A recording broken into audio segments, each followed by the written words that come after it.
কারণ তারা কোরআন তেলাওয়াত শুনলে শুধু মজা লাগে, ঠিক কিনা? কারণ এই ইমান, প্রকৃত ইমানদার ওই ব্যক্তি যার ভিতরে 5টা গুণ থাকে। 1 নম্বর হচ্ছে আল্লাহর জিকির, গুনাহের কাজ করলে মনে হবে যে আমার আল্লাহ আমাকে দেখতেছেন। 2 নম্বর হচ্ছে যে কোরআন তেলাওয়াত শুনলে, ওয়াজ নজর শুনলে তার ভালো লাগে। কি লাগে? আপনাদের যদি না ভালো লাগতো আজকে আপনারা এখানে বসতেন না, ঠিক কিনা? তার মানে বোঝা গেল আপনাদের ঈমান আছে, তার মানে বোঝা গেল আপনারা কোরআন তেলাওয়াত শুনতে ভালো লাগে। যাই হোক, আমি এদিকে আর যাচ্ছি না। আমি আপনাদের সম্মুখে বনী ইসরাইল থেকে একটি আয়াত তেলাওয়াত করেছি। এই আয়াতকে সামনে রেখে একটি কথা বলবো। আল্লাহ পাক রব্বুল আলামিন আমার তেলাওয়াত করেছেন, এ পৃথিবীর মানুষ, এ সেনজি স্টেনের যুবকরা, এ মুরব্বীরা, শুনো শুনো, আমি তোমাদের জন্য এই আয়াতে 2টা ওয়াজ করেছি, 2টা নসিহত করেছি, 2টা হুকুম দিয়েছি। যদি তোমরা এই 2টা আদেশ মানতে পারো, আমি আল্লাহর জালালিয়াতের কসম, আমি তোমাদের জন্য দুনিয়ার আযাব এবং গজব উঠিয়ে নিব এবং আমি জাহান্নাম। এর জন্য আমি বলতেছি, বারে একদল মানুষ আছে, হিন্দুদের পূজা হয়, হিন্দু পূজায় যায়, দেখা যাচ্ছে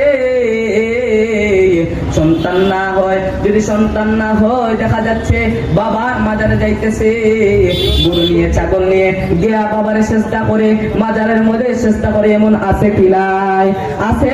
আমার ভাইরা শুনো শুনো, ওয়াকাদা রাব্বুকা আল্লা তা'বুদু ইল্লা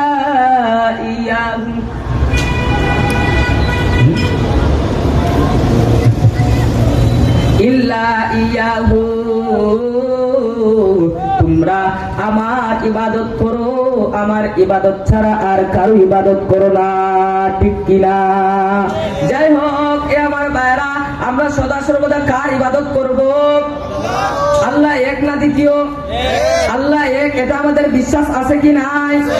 এ ভাই, প্রকৃত মুসলমান তো ওই ব্যক্তি যে ব্যক্তি বলবে লা ইলাহা ইল্লাল্লাহ মুহাম্মাদুর রাসূলুল্লাহ, যে ব্যক্তি এই কালিমাকে ইয়াকিন এবং বিশ্বাসের সহিত বিশ্বাস করবে এবং মানবে।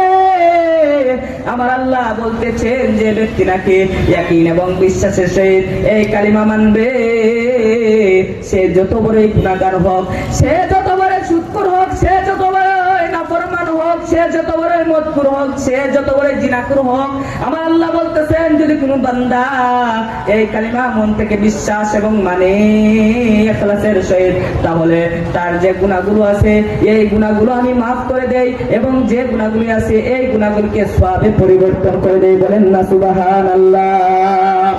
এই কালিমার এত ফজিলত, এর জন্য আমরা সদা সর্বদা আল্লাহর ইবাদত করব। কার ইবাদত করব? 2 নাম্বার ওয়াজ করেন আল্লাহ পাক রব্বুল আলামিন বলতেছেন, ও আমার মায়ের বান্দারে, ওয়া বিল ওয়ালিদাইনি ইহসানা। 2 নাম্বার ওয়াজ যদি তোমরা মানতে পারো রে পৃথিবীর মানুষ, আমি আল্লাহর জালালিয়াতের কসম, যদি তোমরা মাতা পিতার সাথে ভালো আচরণ করতে পারো,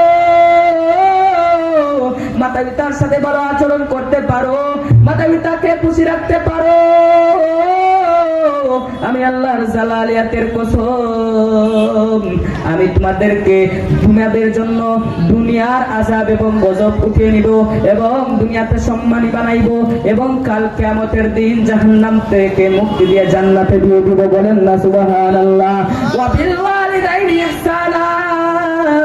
আজকে দেখা যায় মাতা পিতার সাথে অনেক ছেলে আসে, কর্কশ ভাষায় কথা বলে, এরা আমার ভাই,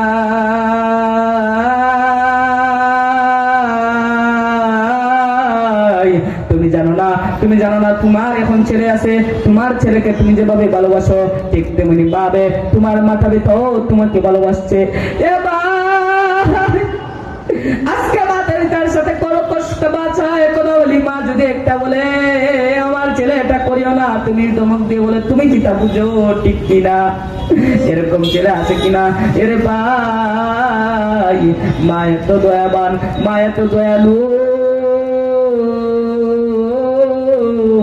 দেখা যায় ডেগের মধ্যে তরকারি একটু রয়েছে এবং ছেলে খাইছে না অথবা ছেলের বুক লেগে গেছে, মা নিজে না খায়া এই তরকারিটা ছেলেকে দিয়ে দেয়, ঠিক কিনা?